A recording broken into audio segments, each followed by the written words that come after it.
Good day, and thanks for joining us here. We have a unique panel for you that we're going to cover a little bit. With me are three practitioners in the open source space. And we're going to be looking at what the world looks like from a practitioner viewpoint for open source with some, hopefully, a little interesting and challenging questions with you. With me today is Ananya Malaku, Dylan Turnbull, and Oscar Spencer. And guys, I'm going to start off with a softball question for you here. And it's real simple. How do you think open source has changed or evolved, say, over the last decade or so? I'm going to start with you, Ananya. You're right here. Okay, well, my beginning with open source, working full-time in an open source program office, started with license compliance. So that was my focus. And so I see a difference between what happened before Log4Shell and what happened after Log4Shell. Because before that, it wasn't as much of a mainstream conversation, right? Like open source, there wasn't that level of awareness that we see today. Beforehand, we saw like communities like OpenChain talking about license compliance and software supply chain security. We saw several communities within the open source program office community talking about it, but it wasn't really until Log4Shell happened, and also around the same time, the White House executive order about cybersecurity, where both of those things, I think, happened around 2021. Yep. And then it became like a common conversation across the industry. Okay. Dylan, how about you? What's changed? You know, I mean, my lineage goes back a little bit further. I mean, back into the early 2000s. And one of the things that I first worked on was with IBM, and it was basically building antivirus for Linux.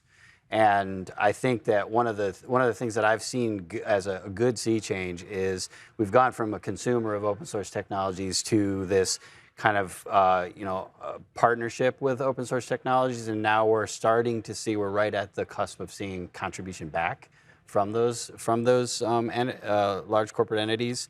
And I think that over the years we've gone through from being just an obscure group of individuals that work on interesting projects to front and center limelight projects these days. Yep. So, Oscar.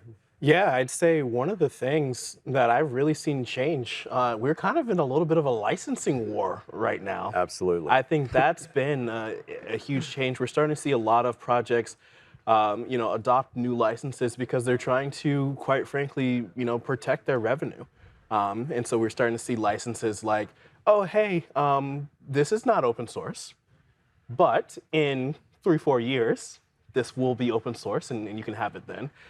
Where, my personal opinion is, well, that's not open source then. That is, the source will become available to you in 3 to 4 years. Yeah. But the word open really means the collaboration, everyone coming together from all different parts of the world, different organizations to build the software and put it together. And so it's such a shame that we're seeing, these license battles happen. And, I'm not going to say that you can't have these licenses. I understand we all need to make money and do things like that, but we need to take into consideration what we're doing to the entire ecosystem. Yeah, the thing you bring up is that the word open is not well defined. Yes. And I think we'd have to have a totally separate panel to talk about the new acronym DOSP, which is Delayed Open Source Publication. But they'd also have to have fire extinguishers because I get a little heated on that one. Yeah. Sure. For that. This is one of those things that's really important, is when we're looking at these pieces, and I'm going to ask this question a little differently here, what challenges do we face? We've seen that we've had this evolution, but what challenges right now? You just mentioned one, Oscar. Anything you want to add to the challenges that we're seeing in open source? Yeah, I'd say one of the biggest challenges we've seen, and this is maybe from the beginning of time, but it's funding for open source. Because a lot of ways organizations are trying to fund open source these days is, hey, let's try and do these experimental licenses to try and be able to say, hey, we're going to make a little bit of money, but continue to make this thing open source. But you have so many projects out there, millions and millions of downloads every week, where there's maybe 1 or 2 developers who are working on it in their spare time. Not everyone is privileged to have the opportunity to contribute to open source at work, maybe as much as they'd like to.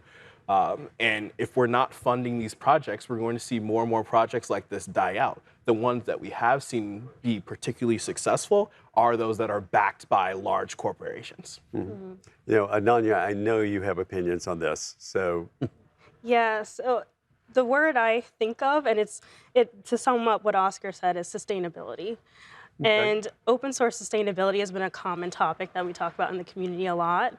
And like Oscar mentioned, the enterprise-backed projects are the ones that tend to be more successful because developers are able to work full-time on it. They have the resources, the marketing to make it successful and spread awareness about the project.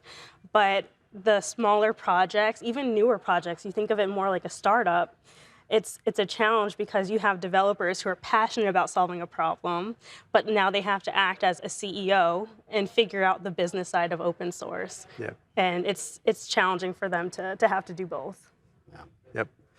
Dylan. I think probably one of the toughest things, especially for corporations, and I've been through a few where I've tried to introduce the concept of open source and how it's valuable and how to contribute and so on and so forth, is just understanding the necessity of carving out time from standard dev schedules. So you have your product releases, yes, but you need to factor into that project scheme time for your developers to give an hour a day, an hour or 3 or 4 hours a week to be able to pick an open source project that's either integral or they're passionate about or they're skill building in or they're building community around, to be able to have that time to contribute back to the community, because that allows them to extend their capabilities and extend the capabilities of potentially the technology the corporations are leveraging, but just giving them that time and conscientiously building it into the schedule so that they can do it. Yeah, so all three of you kind of brought up something that basically is companies receive value from dealing in open source, and companies should be returning value equivalent to what they receive. And there are lots of ways of doing that. And there are certain companies who may not be as good at that as others. So I really want to, and I'll start with you on this one, Dylan, is you just talked a little bit about making time available in the individual apps. What should companies be doing to support open source? From my perspective, I think that understanding the value of community would be number one for me. I mean, I may be a little biased in that regard, but I think if you understand the community you're involved with, especially if you're taking from the community, I often use kind of the old school barn raising thing as an analogy.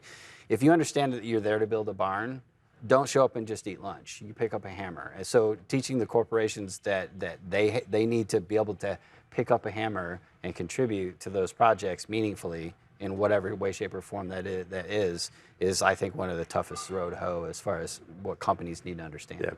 Yeah, you Oscar, tend to work with the foundations, you work in the standards space around this, helping drive open source. Are companies doing enough? And No. What should they be doing? Companies are absolutely not doing enough.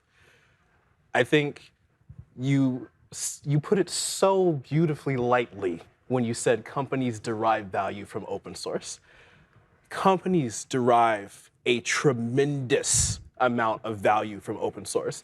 It's, I understand, this is the situation we're in, but if I think about it too much, I'm absolutely disgusted by how much value corporations derive from open source software without contributing back.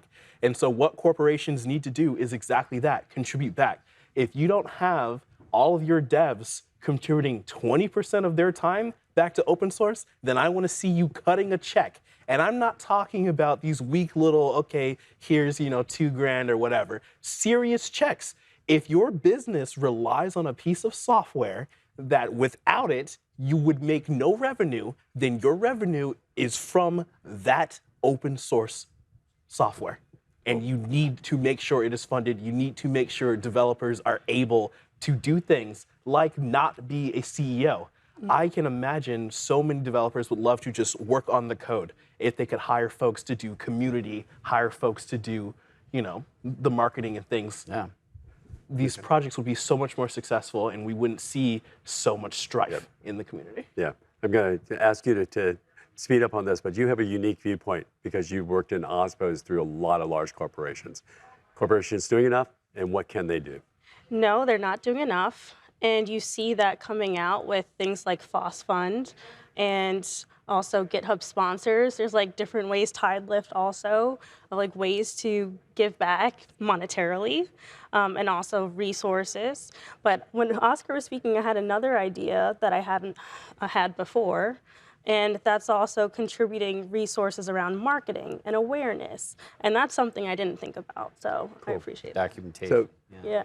with that, I'd like to thank all three of you for joining me today. This is actually an insightful look into how open source is developing. And I'd also like to thank the audience and want to bring out a quick summary. Basically, what I've heard you is, let's give credit where credit is due. Open source drives value for us, and let's return value to those people that are making our businesses work. With that, thank you so much for joining us.